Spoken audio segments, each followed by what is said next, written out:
Vivo মোবাইলে কিভাবে developer option চালু করবেন। সবার প্রথমে সেটিংসে চলে যান। সেটিংসে আসার পর এখানে একটু স্ক্রল করে ওপরে তুলবেন।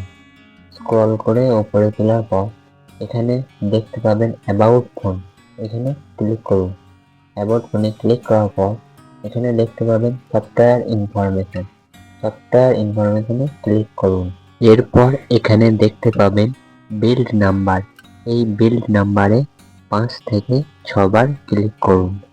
এরপর এখানে আপনার মোবাইলের পাসওয়ার্ডটি দিয়ে দিন। তারপর দেখবেন ডেভেলপার অপশনটি চালু হয়ে গেছে। তারপর এখান থেকে ব্যাকে চলে এসে সিস্টেম অপশনে ক্লিক করুন।